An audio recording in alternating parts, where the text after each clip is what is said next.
오늘 함께 하실 하나님의 말씀 사도행전 11장 19절부터 24절까지의 말씀입니다. 제가 한 절, 여러분 한 절 교독하시겠습니다. 그때에 스데반의 일로 일어난 환난으로 말미암아 흩어진 자들이 베니게와 구브로와 안디옥까지 이르러 유대인에게만 말씀을 전하는데 그중에 구브로와 베르네서 사람이 안디옥에 이르러 헬라인에게도 말하여 주 예수를 전파하니 주의 손이 그들과 함께 하심에 수많은 사람들이 믿고 주께 돌아오더라. 예루살렘 교회가 이 사람들의 소문을 듣고 바나바를 안디옥까지 보내니 그가 이르러 하나님의 은혜를 보고 기뻐하여 모든 사람에게 굳건한 마음으로 주와 함께 머무르러 있으라 권하니 바나바는 착한 사람이요 성령과 믿음이 충만한 사람이라 이에 큰 물과 주께 더하여 주더라. 바나바가 사울을 찾으러 다소에 가서 안나니에 안디옥에 데리고 와서 들이 교회에 일어나고 모여있어 큰 무리를 가르쳤고 제자들이 안디옥에서 비로소 그리스도인이라 일컬음을 받게 되었더라. 아멘. 자, 오늘 함께 읽은 본문의 말씀을 통해서 바나바가 사울을 찾은 이유, 그 제목으로 주님의 뜻 나누도록 하겠습니다. 어느 교회에 오르간 연주자가 필릭스 맨델스 존의 한 작품을 연습하는데 잘 되질 않았습니다. 참고적으로 필릭스 맨델스 존은 신실한 크리스찬이었습니다. 그래서 그 유명한 작품 중에 하나는 엘리야라는 작품이 있거든요. 그래서 그분의 예화를 제가 잠깐 들려드리려고 해요. 연습이 잘 되지 않았어요. 근데 그는 실망한 마음으로 악보를 챙겨서 교회를 막 나오려고 했죠. 그런데 자리에서 일어나 뒤를 돌아보니까 한 남성이 지그시 자신을 쳐다보고 있었습니다. 그런데 자리에서 일어나서 이 오르간 연주자에게 다가오는 거예요. 그러더니 그 곡을 자신도 한번 연주해 볼 수 있겠느냐고 이렇게 부탁을 하는 겁니다. 이 오르간 연주자는 저는 이제까지 제가 연주하는 이 오르간을 아무에게도 내주지 않았습니다. 이렇게 차갑게 거절을 한 거예요. 그래도 이 낯선 손님이 몇 번이고 부탁을 하는 겁니다. 그래서 하는 수 없이 그러면 한 번만 연주해 보세요. 그리고 그 자리를 내어 주었습니다. 그런데 이게 웬걸? 온 예배당에 완벽한 화음으로 아름다운 멜로디로 가득 채워놓는 것입니다. 그래서 연주가 다 끝나고 실례하지만 당신 누구십니까? 라고 물었더니 저는 필릭스 맨델스존입니다. 이렇게 대답을 했다고 해요. 이 오르간 연주자는 이 곡을 작곡한 사람이었는데 그 사람에게 이 곡을 연주하지 못하도록 할 뻔했어요. 하나님은 저와 여러분들을 만드신 창조주이십니다. 아멘. 우리를 연주해 주세요. 우리의 삶을 아름답게 연주해 주시길 원하십니다.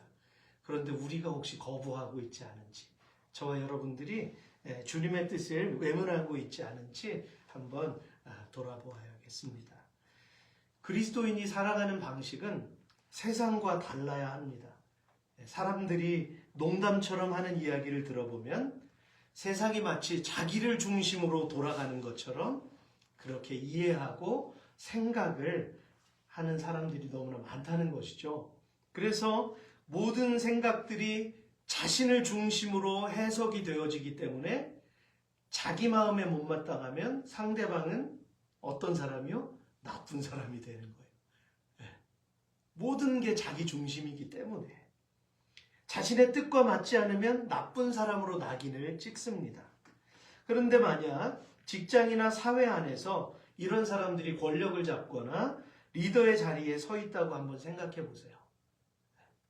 실제로 이런 문제가 사회생활이 힘든 원인 중에 하나이지 않겠습니까?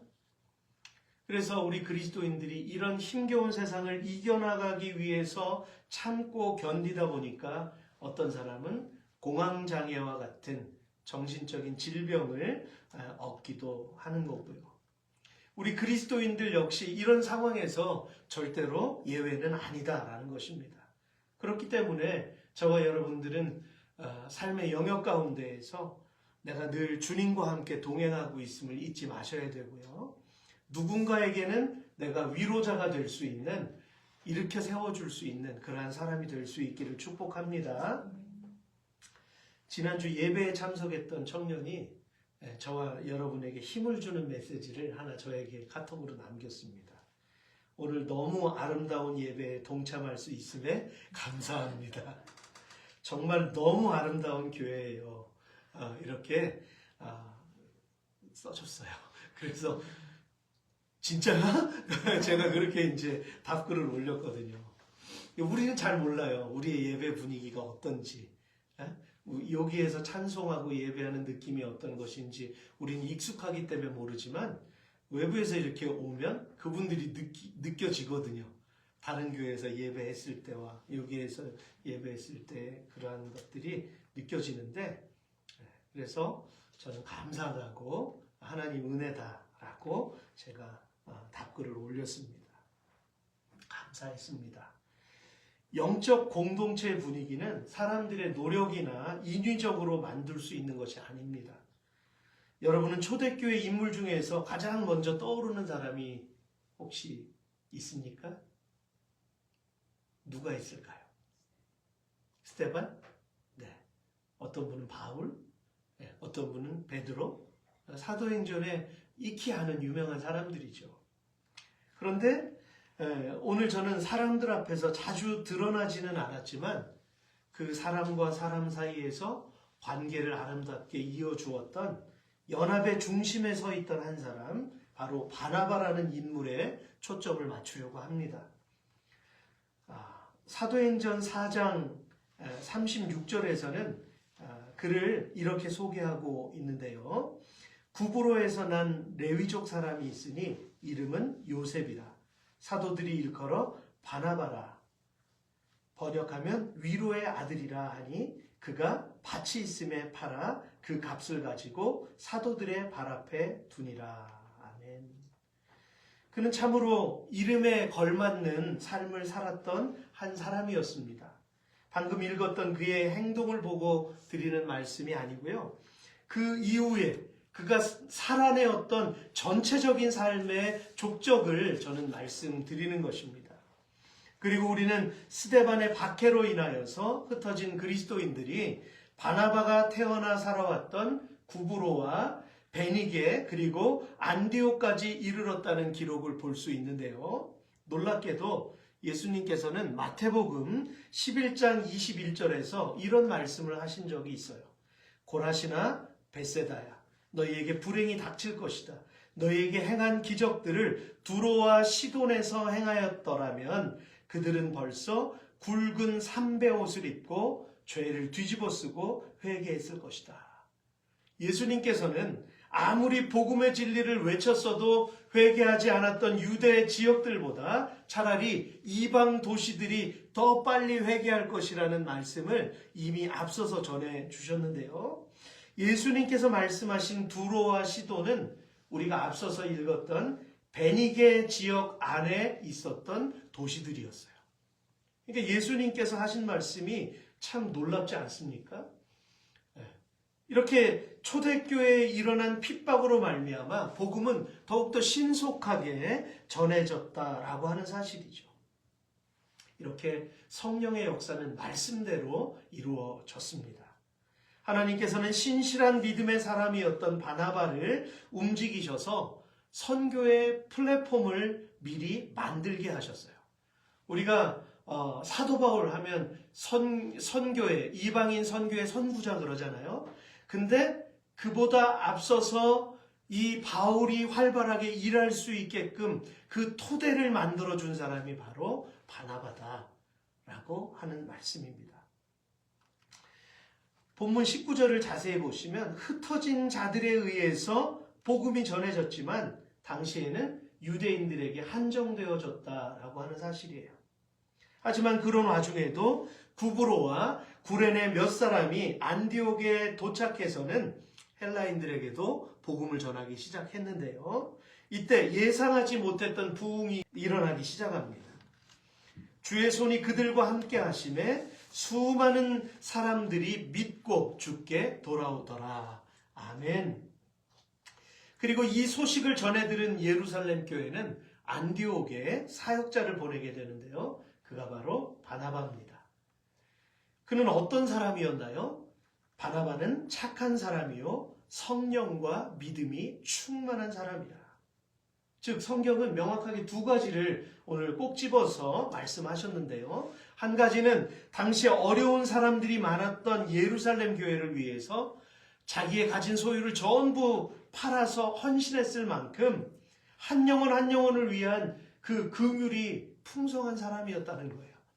그리고 또 하나의 모습은 그가 복음을 위해서 안디옥까지 파송될 정도로 성령 충만한 사람이었다는 것이죠.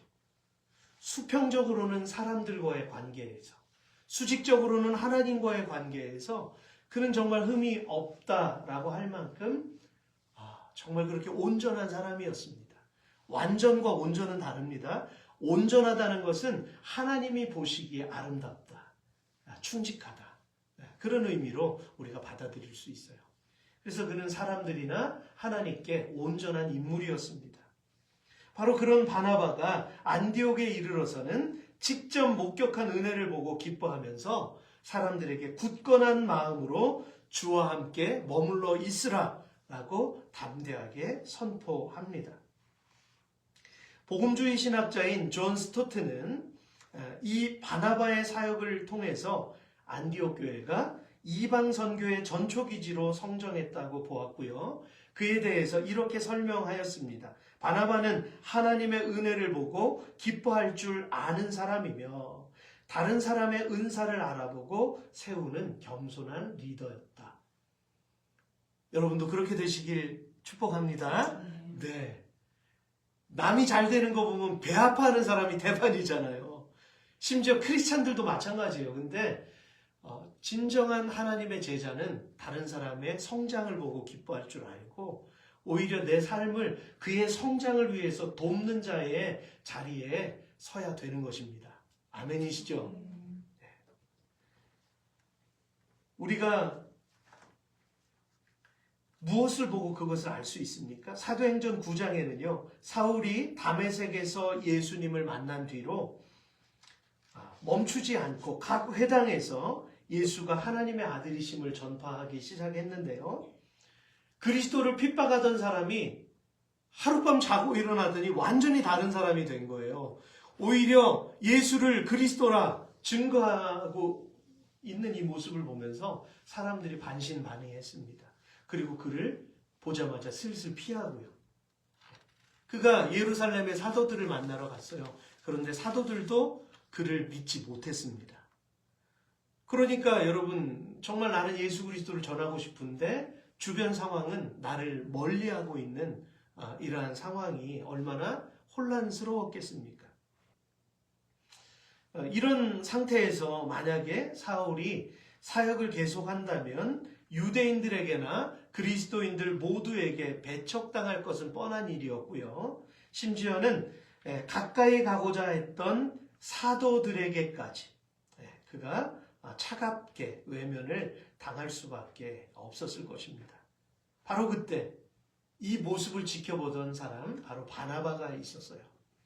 이 바나바가 사울의 손을 잡고 데리고 사도들 앞으로 가서 자기가 보고 들은 이 사울에 대해서 보고 들은 것을 그대로 이야기합니다.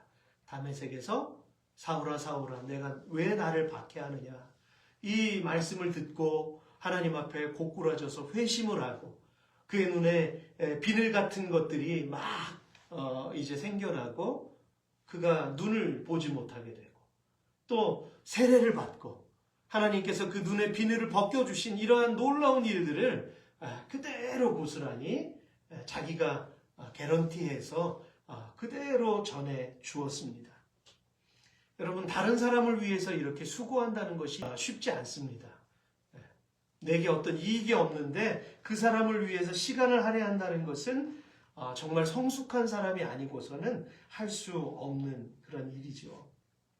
그래서 그 뒤로는요, 이 사람의 도움으로 말미암아 제자들과 함께 생활하고 예루살렘을 출입했는데요. 그 가운데에서도 사울은 예수의 이름을 담대히 말하며 헬라파 유대인들과 변론을 마다하지 않았습니다.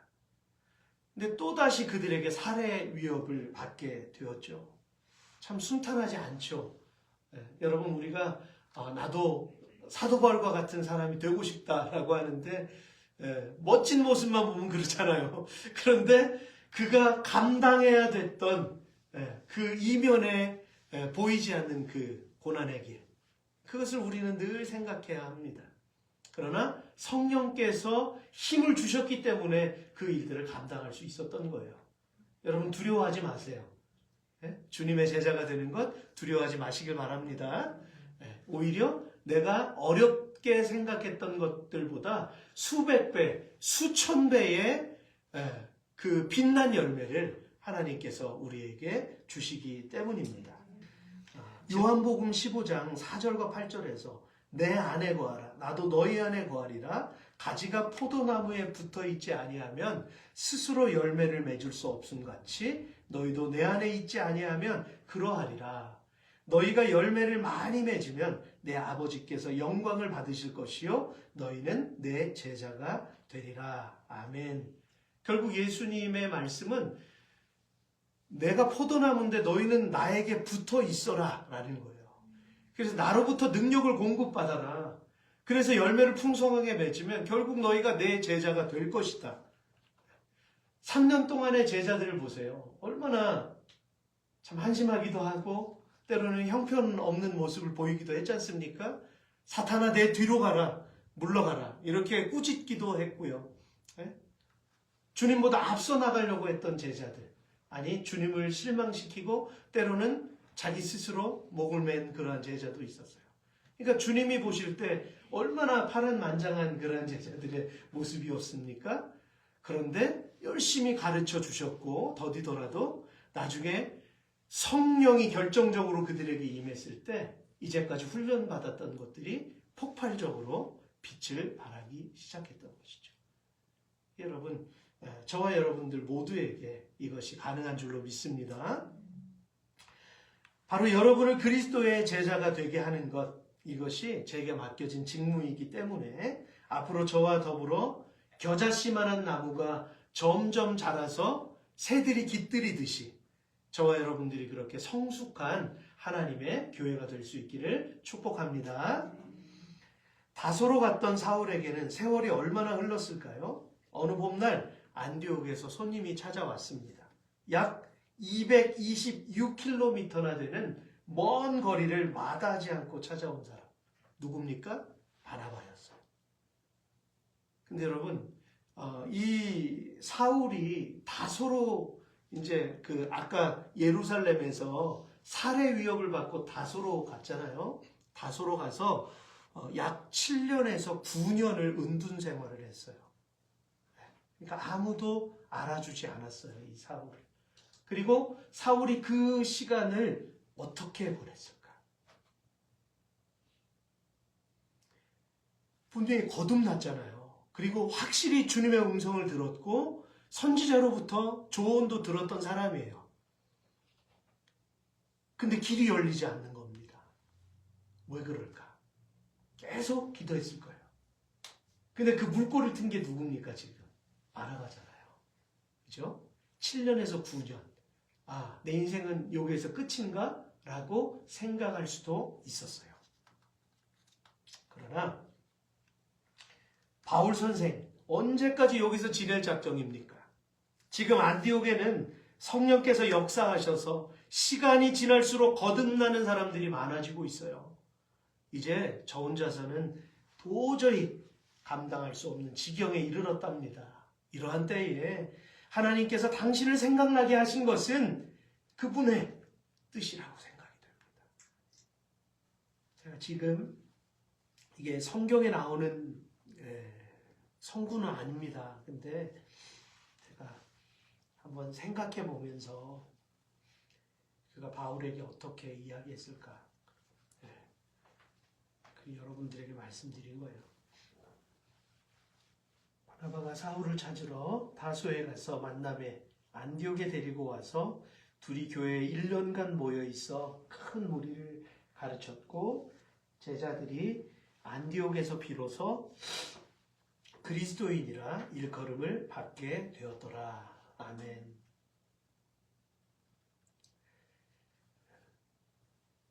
어떤 일이 벌어졌습니까? 1년은 짧다면 짧은 시간이에요. 그런데 이 1년 동안 큰 무리를 가르쳤고 제자들이 안디옥에서 어떤 명칭을 얻었습니까? 그리스도인이라는 명칭을 그때 얻었던 거죠. 여러분, 주님의 역사에 획을 그은 겁니다, 지금. 우리가 지금 크리스찬이라는 이런 말을 사용하잖아요. 근데 지금 이 바나바와 사울의 아름다운 동역을 통해서 바로 이런 값진 열매를 얻었다라고 하는 것이죠. 지금은 이런 동역자들이 필요합니다. 지금은 이런 함께하는 그러한 관계들이 너무나 절실한 때죠. 우리가 주님의 일을 하는 거잖아요. 그죠? 그런데 사람들 앞에 보이는 것, 그럴듯하게 여겨지는 것, 숫자로 자리매김하는 것, 영혼의 변화보다는 다른 것에 관심을 두는 것, 주님과 상관이 있을까요? 상관이 없습니다. 또 다른 어떤 젊은 목사님과 제가 교제를 하면서 대화를 한 3시간 정도 나눴는데, 사역에 대한 대화를 나눴는데 같이 그런 얘기를 했어요. 큰 교회나 작은 교회나 은퇴를 하면 다 똑같이 할아버지가 되는데 내가 자랑할 것이 무엇인가라는 거예요. 우리가 자랑할 건 없어요. 내가 얼마나 하나님의 말씀에 순종하고 살았느냐, 그것이 정말 중요한 것이죠. 사람들이 세워놓은 기준은 이 땅에서 끝입니다. 그런데 하나님의 심판대 앞에 서서 정말 하나님께서 원하시는 열매를 맺었는가, 그게 중요한 거죠. 그러니까 오늘 저와 여러분들이 우리 교회를 세워감에 있어서 우리는 절대로 세상이 바라보는 기준을 가지고 교회를 세우지 말고 더디다 할지라도 영혼을 위해서 기도할 줄 알고 또 위하고 격려하고 축복하고 그렇게 할 수 있는 관계들이 되었으면 좋겠어요. 네. 그래서 온 가족들이 함께 어우러질 수 있는 그러한 교회가 되기를 소망합니다. 말씀을 마무리하겠습니다. 여러분, 바나바는 왜 사울을 생각했을까요? 그는 하나님께서 핍박자였던 사울을 사도로 부르셨다는 것을 확신했던 것입니다. 확신이 중요해요. 아, 하나님이 저분을 붙드시는구나. 저 지체를 지금 붙들고 계시는구나. 그러면 내가 지금 기도해 줘야지. 아, 지금 저 지체가 지금 여기서 조금 멈춰서 있는데 안 되겠다. 기도해 줘야지. 그럼 이것이 바나바의 모습 아니었습니까? 또한 그가 가지고 있던 은사를 누구보다도 잘 알고 있던 그였기에 사울을 안디옥으로 이끌었던 것이죠. 그리고 그 두 사람은 부르신 대로 최선을 다해 복음을 전하며 가르쳤을 때 그 지역사회에서 인정을 받게 되었다라는 것입니다. 얼마나 영광스러운 순간이었을까요? 제자들은 열매 하나하나를 맺었을 때마다 하늘을 보았을 것 같아요. 주님을 의식했을 것 같아요. 그죠? 보고 계시죠, 하나님? 보고 계시죠, 주님? 저 이렇게 전에는 제가 이런 부분을 제가 깨닫지도 못했었는데 이제는 제가 깨닫겠어요, 하나님. 그러면서 얼마나 기뻐했을까요? 얼마나 영광스러운 순간이었을까요? 그것은 제자들이 살아낸 삶의 열매로 예수 그리스도의 이름이 높임을 받으신 것이기 때문입니다. 베드로전서 4장 10절에서 베드로 사도는 이렇게 권면하고 있습니다. 각 사람이 은사를 받은 대로 하나님의 각양 은혜를 맡은 선한 청지기 같이 서로 봉사하라. 아멘. 학자들은 일반적으로 사울이 다소에서 머문 기간을 아까 말씀드렸지만 거의 9년으로 보는 견해가 많습니다. 이 정도의 세월이라면 사울의 이름은 잊혀지고도 남는 세월이었어요. 하지만 바나바가 사울을 찾았다는 것은 그만큼 평상시에도 그를 위해서 계속 잊지 않고 중보했다는 것을 우리에게 여실히 보여주는 것입니다.